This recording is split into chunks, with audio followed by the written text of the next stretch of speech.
Sorry, can you just go from the top? Yeah, sure. Yes. My name is Maya Matakoli. I currently work for an organisation called Golden Key, who works predominantly with people with multiple complex needs. I specifically coordinate the call-in programme, the mentoring team. So that's a pilot delivered by Avon and Somerset Police. So working with young people who've been arrested for possession with intent to supply in the East Central area, rather than being charged in the normal way, they're offered 6 months of mentoring activities and holistic support. And if they complete that successfully, they're no longer charged with the offence. Great, thank you. This is kind of related, but so why do you think young people engage in violence?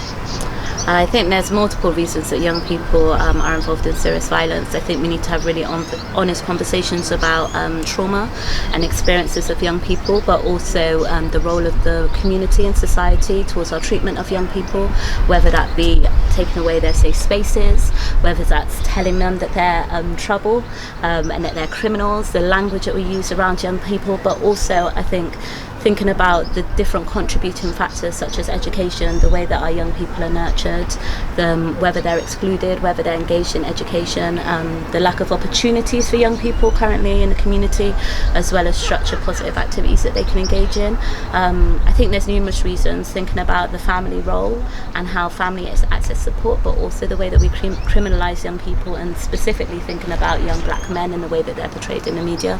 So I could go on for ages about the contributing factors. I think there's a number of reasons, which is why any organisation or individual that's working with young people really needs to ensure that they take a holistic approach to that.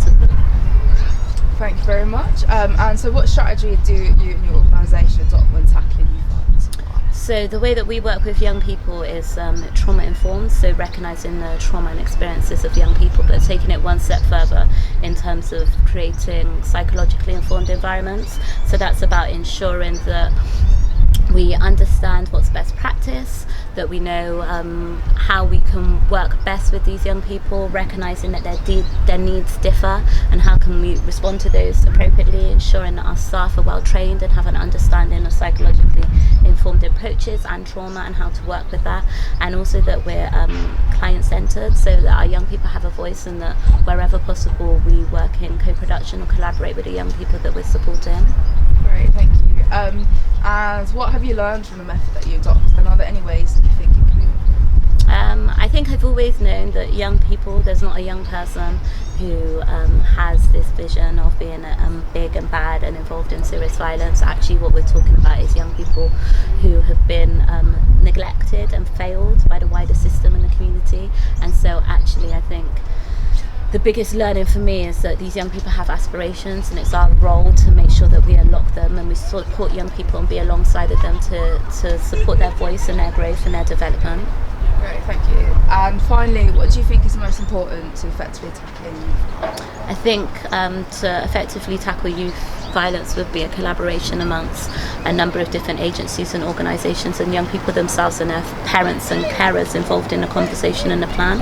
So a lot of that includes the reform of education and the system, as well as social care and the way we respond to concerns from families or concerns of young people. It also requires us to invest in safe spaces for our young people and to engage with the community and support the community, that we're all working together to be able to tackle a range of these issues. I think we also need to be really honest about the provision and offer around mental health for these young people, how we support emotional health and resilience, as well as support wider families that have been traumatised or that are systematically oppressed within this country. So there's a range of different things I think we need to do to move forward. The key to it all is going to be collaboration.